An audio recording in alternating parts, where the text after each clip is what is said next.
दूसरे के बेटे हम लोग को बहन है, हम लोग बहन के न्याय के लड़ाई लड़ेंगे। एक भी अपराधी नहीं बचेगा, चाहे कहीं भी हो, उसको खींच के लाएंगे। जो जिस प्रकार से बहन के साथ अत्याचार किया, उसके साथ उसी प्रकार का। और जो लोग समझ रहे हैं कि ये परिवार कमजोर है, जो ये परिवार के साथ कोई नहीं है, तो इस परिवार के साथ पूरा बिहार खड़ा है। जरूरत पड़ा तो उच्च न्यायालय से ऊपर भी सुप्रीम कोर्ट तक इस मामला को ले जाएंगे, लेकिन बहन अंजलि को न्याय दिलवाएंगे। नमस्कार। सारण जिले के एकमा विधानसभा क्षेत्र के मानिकपुर में गरीब परिवार से आने वाली बहन अंजलि को न्याय कब तक मिलेगा? न्याय दिलाने हेतु पीड़ित परिवार से मिलने के लिए पहुंचे युवा नेता पुरुषोत्तम राज, और उन्होंने क्या कुछ कहा है, आइए आपको सुनाते हैं। देखिए, ये घटना बहुत ही पीड़ादायक है।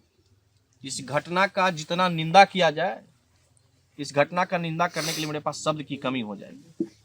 जिस बिहार में सुशासन व्यवस्था की बात किया जाता है, जिस बिहार में बिहार सरकार महिलाओं को संरक्षण देने के नाम पे सरकार बनाता है, अगर उस बिहार में हमारे बहनों के साथ अत्याचार हो, हमारे बहनों के साथ शोषण हो, तो कहीं ना कहीं बिहार की प्रशासनिक व्यवस्था पे, बिहार की कानूनी व्यवस्था पे सवाल खड़ा होता है।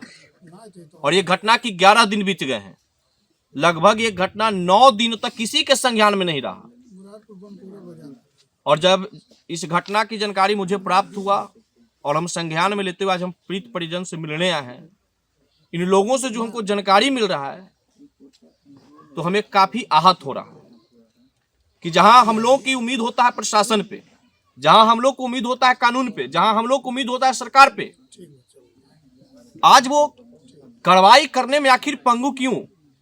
ठोस जांच क्यों नहीं हो रहा है? कोई भी बहन की मृत्यु होता है या घटना घटित होता है तो उसको एक दूसरे एंगल से दिया जाता है। इस घटना में कोई भी लिपापोती ना हो।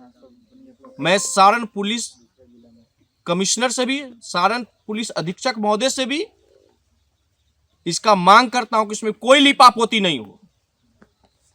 इस बहन को न्याय किसी भी हाल में मिलना चाहिए।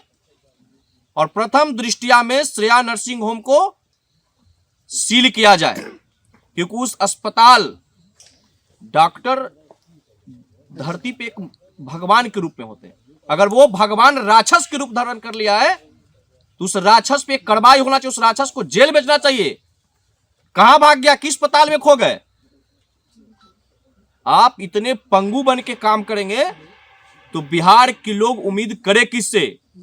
मैं सम्राट चौधरी जी से, माननीय गृह मंत्री हैं और माननीय मुख्यमंत्री जी से मांग करता हूं कि इस मामला को संज्ञान में लेकर के सिर्फ गरीब के घर पे बुलडोजर चलाने से बिहार में सुशासन व्यवस्था कायम नहीं होगा।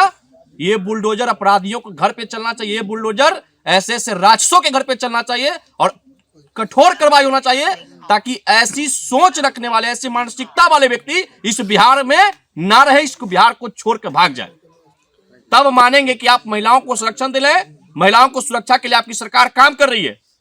अगर महिलाओं के साथ हुई घटना, बहनों के साथ हुई अत्याचार की घटनाओं को अगर लिपापोती किया जाएगा तो हम जैसे कई भाई अपने आप को बलिदान देने को तैयार है, लेकिन इस बहन को न्याय लेंगे।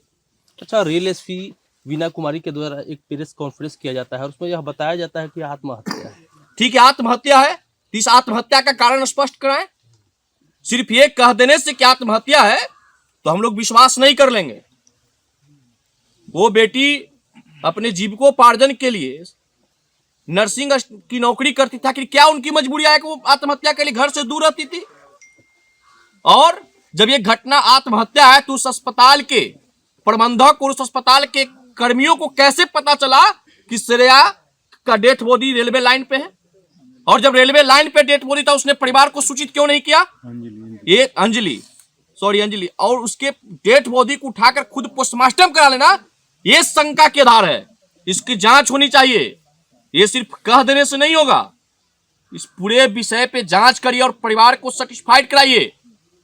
आपके इस कथन से, आपकी इस वाणी से परिवार संतुष्ट नहीं है। कहीं ना कहीं यह देखा गया है कि जिनके साथ अंजलि का झड़प हुआ था वह लोग भी अभी तक प्रशासन की गिरफ्त में नहीं है। यही तो एक बड़ा सवाल खड़ा होता है। आप सुशासन की बात करते हैं, आप कार्रवाई की बात करते हैं, आप न किसी को बचाने न किसी को फंसाने की बात करते, तो आखिर इनको संरक्षण किसके द्वारा दिया जा रहा है? या कहां भाग गया? क्या ये बिहार छोड़ दिया?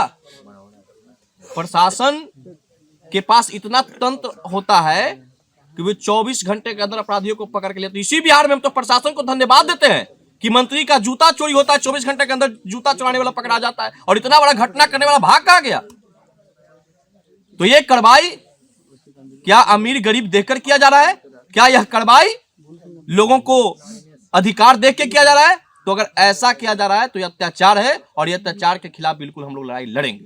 जैसा कि पुरुषोत्तम जी, एक सवाल ये है कि सरकार तो योजना चलाती है बेटी बचाओ बेटी पढ़ाओ, लेकिन इस योजना का फल क्या होता है कि आए दिन जैसे अंजलि के साथ आज घटना हुआ, और भी जगह पे कई जगहों पे बच्चिया को रेप करके मार दिया जाता है या काट दिया जाता है। इस प्रकार से बच्चिया सर कैसे आगे बढ़े? देखिए, हमने प्रथम दृष्टया में इस बात को कहा कि अगर बिहार की बेटी अंजलि, अगर अंजलि के साथ इस प्रकार का दुराचार हुआ है, अत्याचार हुआ है, इसके लिए दोषी पर अगर कठोर कार्रवाई नहीं होगा तो बिहार के हर एक बेटी के अंदर डर कायम होगा, परिवार के अंदर डर कायम होगा। जो ये डर 90 के दशक में भी था, वो डर फिर से आ जाएगा। तो इसलिए सरकार को कठोर कदम उठाना चाहिए और जांच करके इसको बड़ी अधिकारी से जांच करा जाए, सीबीआई एजेंसी से जांच करा जाए, बड़ी जांच एजेंसी से जांच करा जाए, क्योंकि